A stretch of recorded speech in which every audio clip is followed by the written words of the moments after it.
What's up, everyone? Welcome back. Today, once again, working on the drift car. Yesterday, what did we do? I don't remember. We did some crap.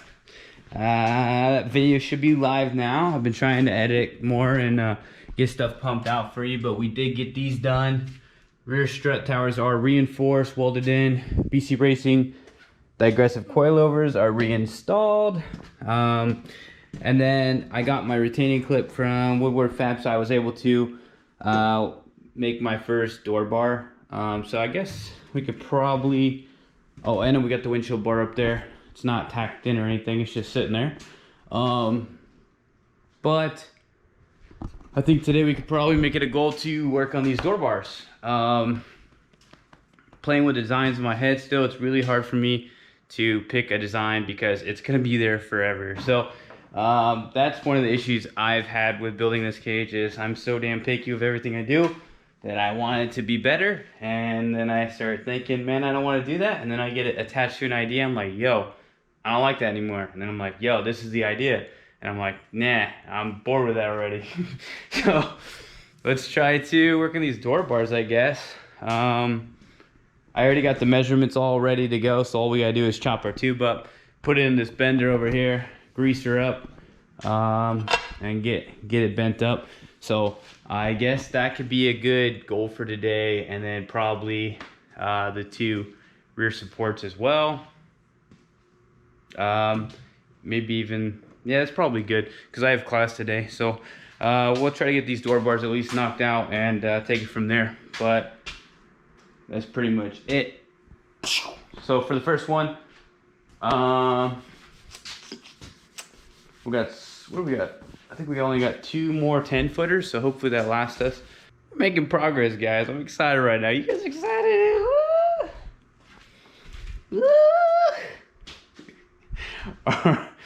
Alrighty, so I guess I'll try the head mount today, since I'm not gonna be grinding the shit out of stuff right away. So we'll try this head mount, see how that goes for you guys. I'm not really gonna, I'll kind of like explain what I'm doing, but I'm not gonna like teach you guys how to do it. If you guys want to know, put it in the comments and I'll teach you. But there's other videos and other channels that already covered that information, so I'm trying to not just put the same shit they have. So yeah, let's just jump into this and get it cracking. All right, make sure we got the good looking head length there. All right, so rocking the head mount now. So here's my bender. It's going to be the Woodward Fab Model 3 bender, I think it is. I can't remember now. But yeah, so basically what we've done over here is I've cut out this door skin for the most part, meaning I'm not too sure what I want to do yet with the door pull. But for now, I'd like to at least retain some kind of easy access. But I can always cut off more later, so that's kind of the idea behind that. I definitely need to cut down further probably and clean all that up, but for now it's enough to get measurements and test fit stuff. So I'm going to grab the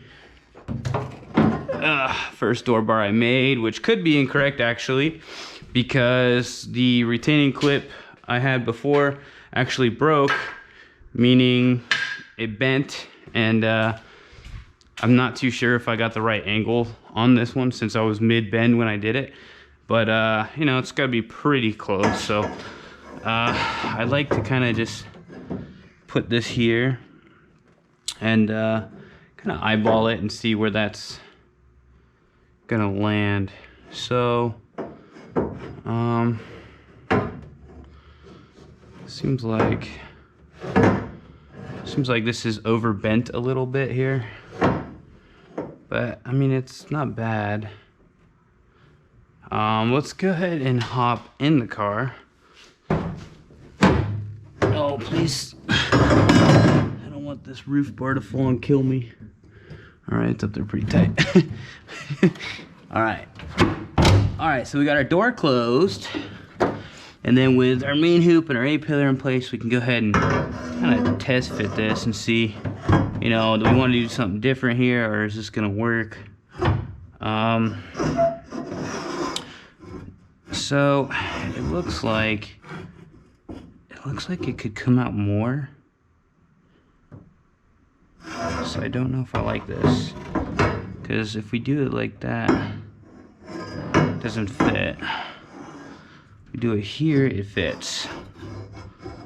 Okay, so looks like right about there fits. And once again, I'm not sure if that's bent enough or overbent, so I'm definitely gonna make another one real quick. Actually, I'm gonna make the other 3, and then I'll test fit that piece and see how it is, and then I'll kind of eyeball and see if I need to bend this one further, if I can save that piece. If not, I'll just, you know, throw it away and start fresh. But let's go ahead and grab one, and get that cut up with our chop saw here, and then we can clean that tube up and get it bent. I like to clean my tubes up before I actually throw them in the car. That way it's already prepped for paint. I just gotta degrease, and it's not bent yet, so it's easier to do. A lot of people just do the edges, which I did do on this one. But the rest of them I've already kind of like polished up. So basically for that, all I do is, you know, sand it down. So I'm not sure, I might be actually out of, I might just use a quick strip disc on that, but yeah. So let's get it going, guys. Here, we know we want 52 3/4. So we'll mark that right there. That's gonna be the end of tube. Let's just write end of tube. Okay, and then we know I need about 4 inches for that, so let's go ahead and go over up to 56, I guess. Let's do yeah, let's just do 56. I don't want to waste too much tube there, but that should be enough, I'm thinking. It's gonna be the end of the tube, and then we're gonna go over 2.5 inches. That should be plenty. Okay, so we'll do that, and then I can go ahead and chop this up, and then start marking everything out where we're gonna bend it, and then we will be good. It's gonna be the actual size we need, and then I'm going to cut it further up. That way I can just have something to bite onto when I'm actually bending the tube, because that was an issue for me. So let's put on some safety glasses here. We do love our eyeballs. Of course, we don't know where the hell we put our safety glasses. As usual. Can't find shit in my garage. Yoo-hoo! Glasses, where are you? Can't find them. Of course. Right here on the damn table. Alright. What is going on out here? Damn street sweeper. The whole crew came out.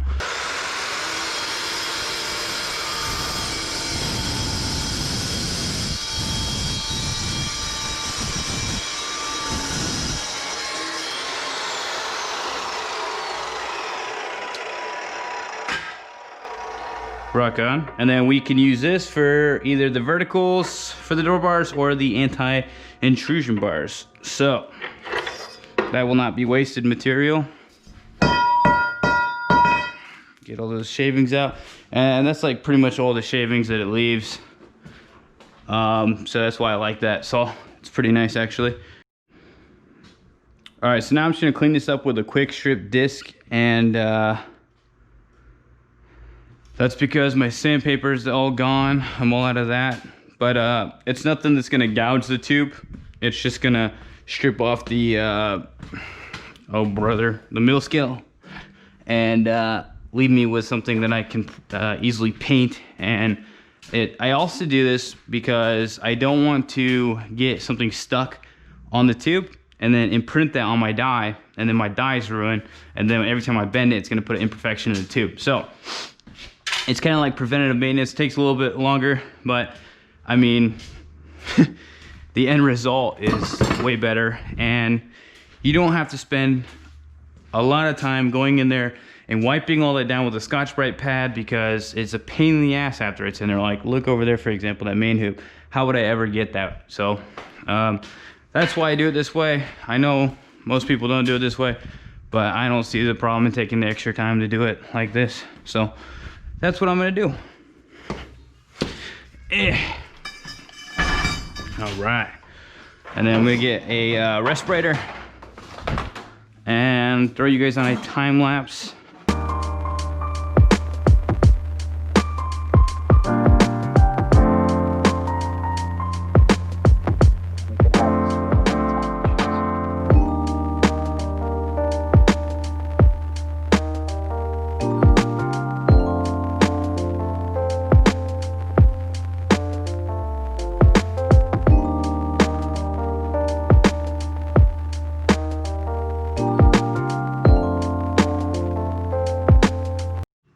All right, so I got this tube all polished up.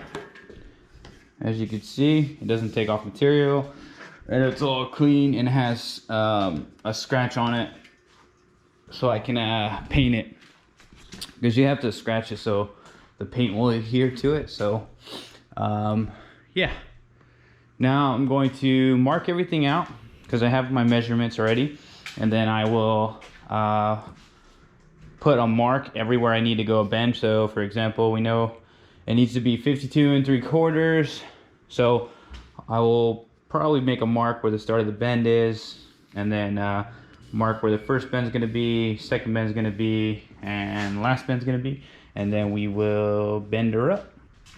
Make sure you guys wear a mask and stuff when you're doing that. It's important to have proper PPE, because you never know what's in the material you're grinding off, like asbestos or whatever. It's just not good for you, so make sure you guys do have a mask on. All right, so here's my measurements. I want 52 3/4 total. So I know this side's squared off. I'm gonna do 52 3/4. Just gonna mark that 52 3/4. Okay, so that's the total length of our tube there. And then from that mark, we want to go over 2 3/4. So I'll go from here. We'll go over 2 inches and 3/4. That's 2 3/4. Right, and then from there, at 9 3/8, we're gonna do another bend. So 9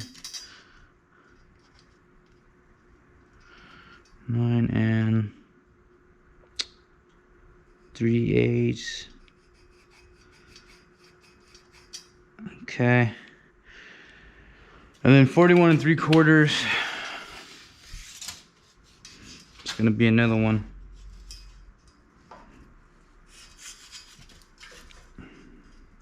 $41 3/4.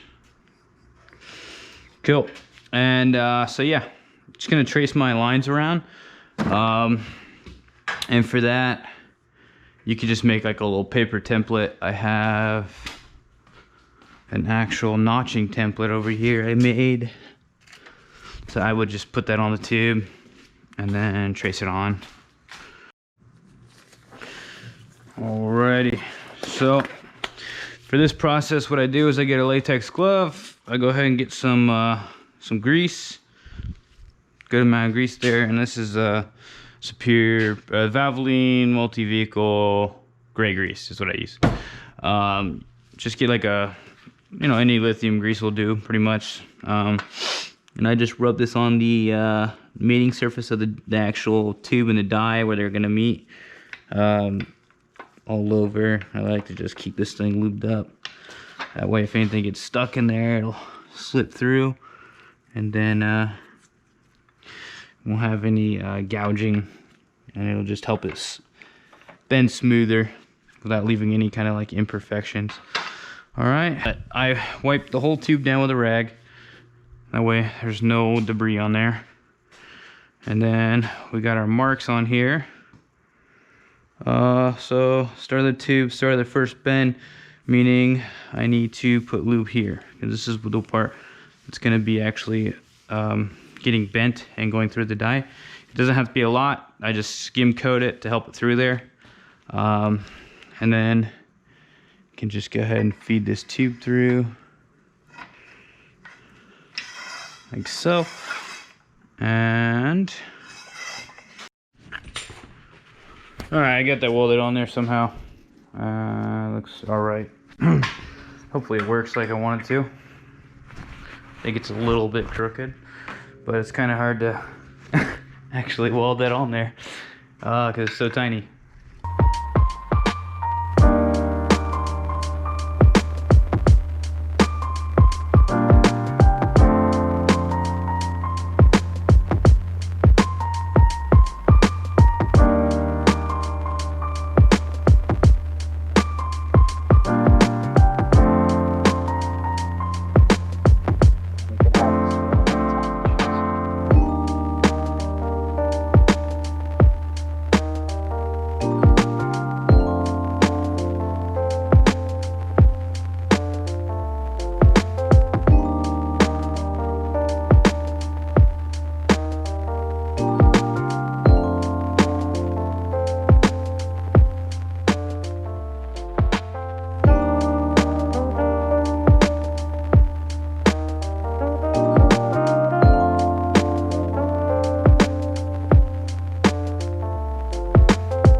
Alright guys, I time-lapsed what I could.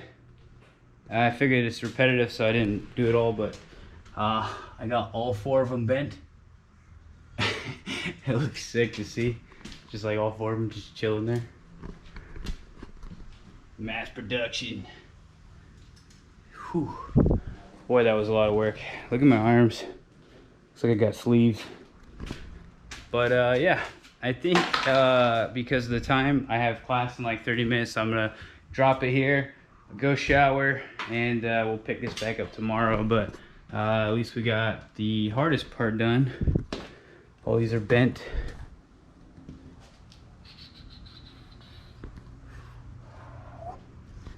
So tomorrow we will try to notch those, get them trimmed up to fit. Same with the sill bars, still need to polish those and get them notched. And then we can, I have to actually run to the steel shop again and get probably like 1 or 2 more 20-footers and finish up the vertical parts and then the rear supports back here and then the X-brace. So getting close, man. Super excited. Can't wait to be done with the fab work and get on to building this baby with all these parts over here. So yeah, I think that's pretty much it. If you guys enjoy this, drop a thumbs up and I'll see you guys next time. Thank you for watching.